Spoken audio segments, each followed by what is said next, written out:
बताएंगे जहाँ भूल होगी। अभी कुछ दिन पहले गुरुदेव जी नेपाल गए थे, तो वहाँ सत्संग चलता था रोज़। तो सीलेन साहब जी भी गए थे। तो साहब जी वहाँ एक दिन प्रवचन कर रहे थे। मैं लाइव रोज़ देखती थी, तो मुझे साहब जी सदगुरु कबीर साहब के एक साखी बोले, मुझे बहुत अच्छी लगी। लेकिन साहब जी थोड़ा बोल करके बंद कर दिए, और बोले होते तो शायद मैं इतना, कई बार ऐसे होता है कोई चीज़ें सुनो तो गहराई से बैठ जाती हैं चित्त में।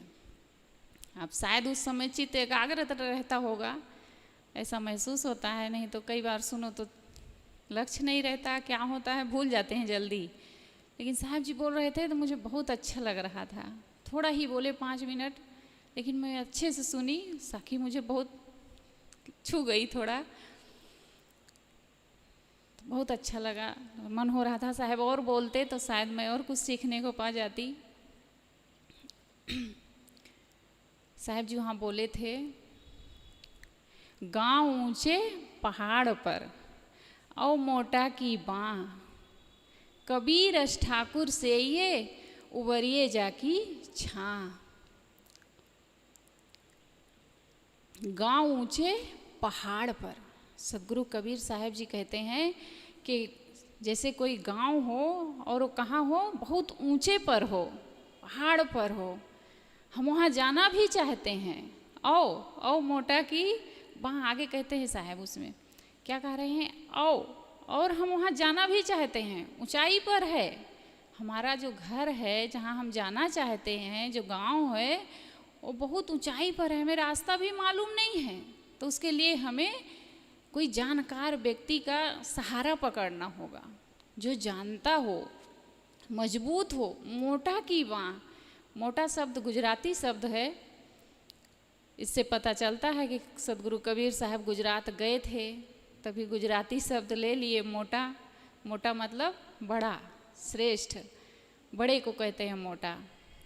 हम लोग क्या समझ जाएंगे मोटा का मतलब, कि कोई खाए पिए खूब मोटा तगड़ा व्यक्ति हो, उसको मोटा कह रहे हैं साहब। लेकिन गुजरात में वैसे मोटे व्यक्ति को क्या कहते हैं, जाड़ा कहते हैं शायद, रूप सिंह भाई जाड़ा बोलते हैं। लेकिन यहाँ जो सदगुरु कबीर साहब कह रहे हैं मोटा शब्द, वो किसके लिए कह रहे हैं, बड़े के लिए कह रहे हैं, श्रेष्ठ के लिए कह रहे हैं। एक बार गुरुदेव जी का मुझे एक संस्मरण याद आता है कि गुरुदेव जी नाना मादरा में थे शायद, तो वहाँ गुरुदेव जी घूमने निकले, जा रहे थे घूमने। तो बच्चे लोग खेल रहे थे, बहुत सारे बच्चे खेल रहे थे रास्ता में। तो गुरुदेव जी निकले तो बच्चे कहने लगे, बगल हो जाओ, मोटा साहब आ रहे हैं, मोटा साहब आ रहे हैं।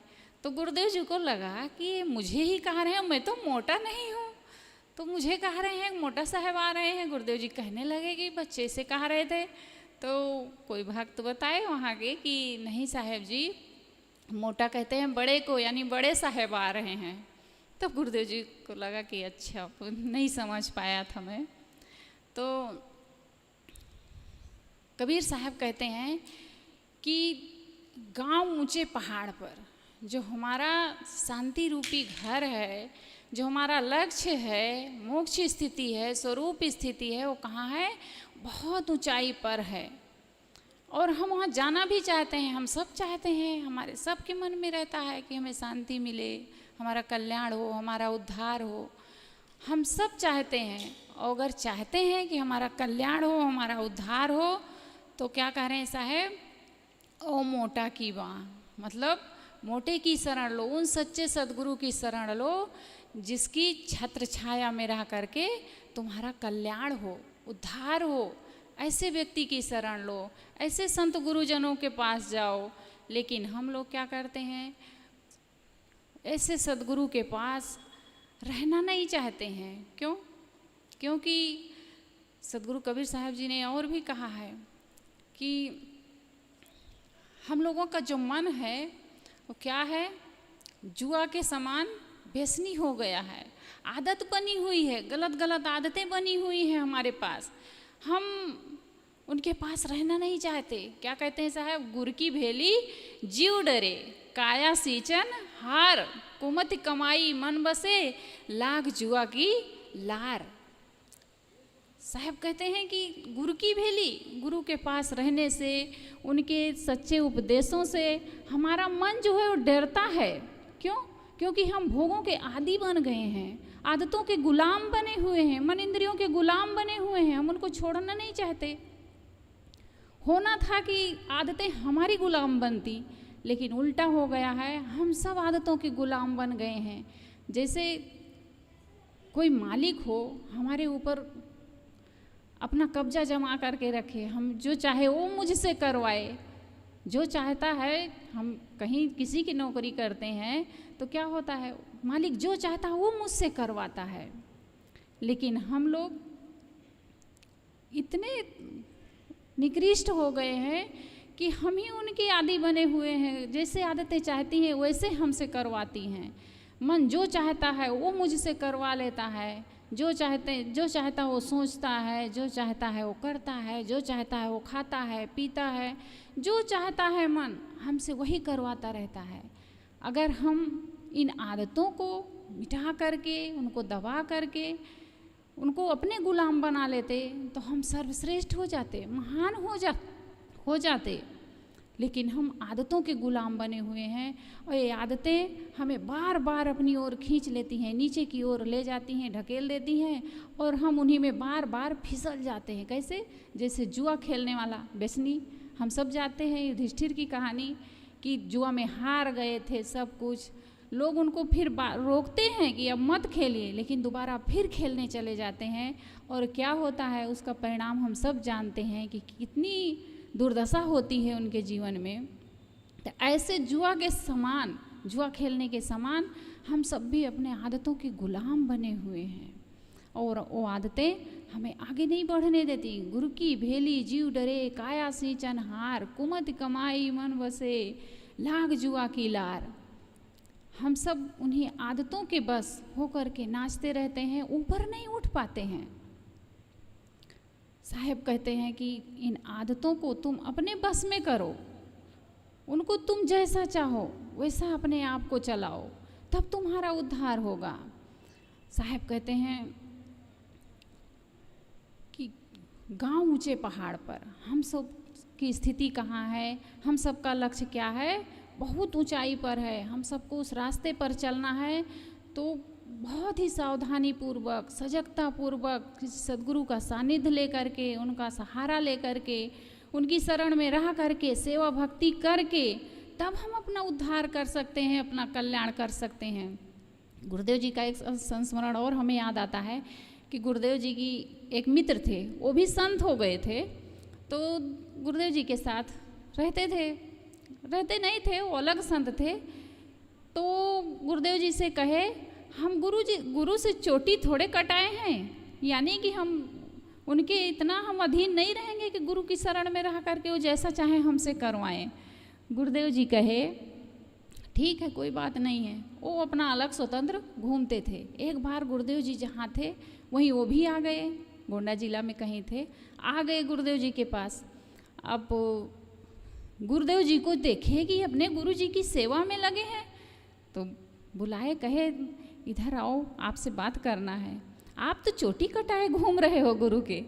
तो गुरुदेव जी कहे अभी मुझे टाइम नहीं है तुमसे बात करने की। बाद में जब गुरुदेव जी रात में समय पाए तो उनसे बात किए, गए मिले तो कहे तुम क्यों घूम रहे हो। उनके मन में वही स्वतंत्रता की बात घूम रही थी कि घूमना चाहिए, स्वतंत्र रहना चाहिए।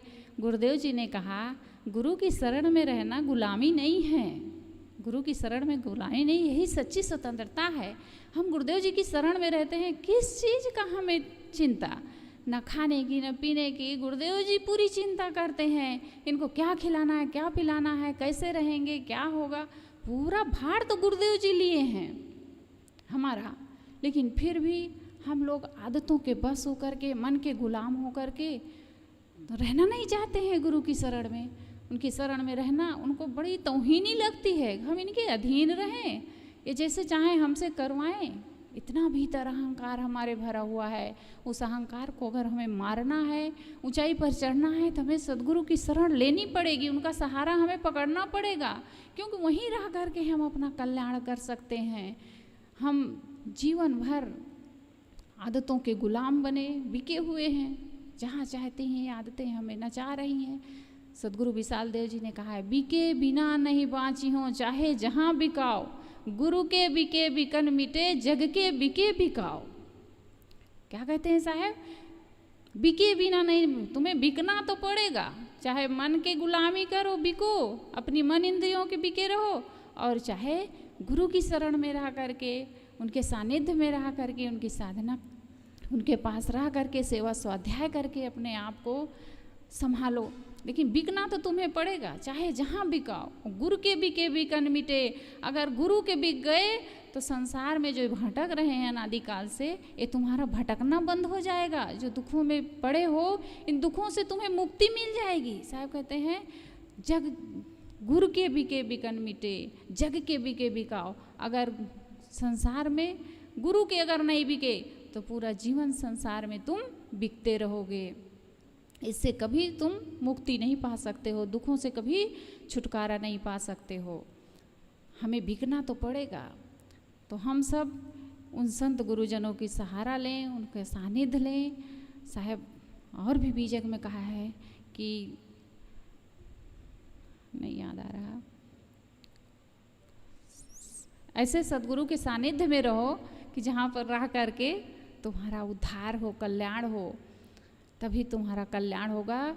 मैं कह रही थी, गाँव ऊंचे पहाड़ पर औ मोटा की बाँ, कबीर रस ठाकुर से ये उभरिए जा की छाँ। उन संत गुरुजनों का सहारा लो, सानिध्य लो, जहाँ पर रह करके तुम्हारा उद्धार हो, तुम्हारा कल्याण हो। बस मैं इन्हीं शब्दों के साथ अपनी वाणी को विराम देती हूँ। बोलिए सद्गुरुदेव की जय। अभी हम सब बहुत ही सुंदर विचार श्रवण कर रहे थे कि हमें अपने जीवन को कैसे संवारना चाहिए। देखिए, जिंदगी हर इंसान को मिलती है, जिंदगी हर इंसान को मिलती है, लेकिन उसे जीने का तरीका हर इंसान को नहीं मिलता। उसे जीने का तरीका तो उसे ही मिलता है जो गुरु के शरण में जाता है, संतों के शरण में जाता है, या किसी आध्यात्मिक विचारों को अपने जीवन में आत्मसात करता है। वही अपने जीवन को जीने का तरीका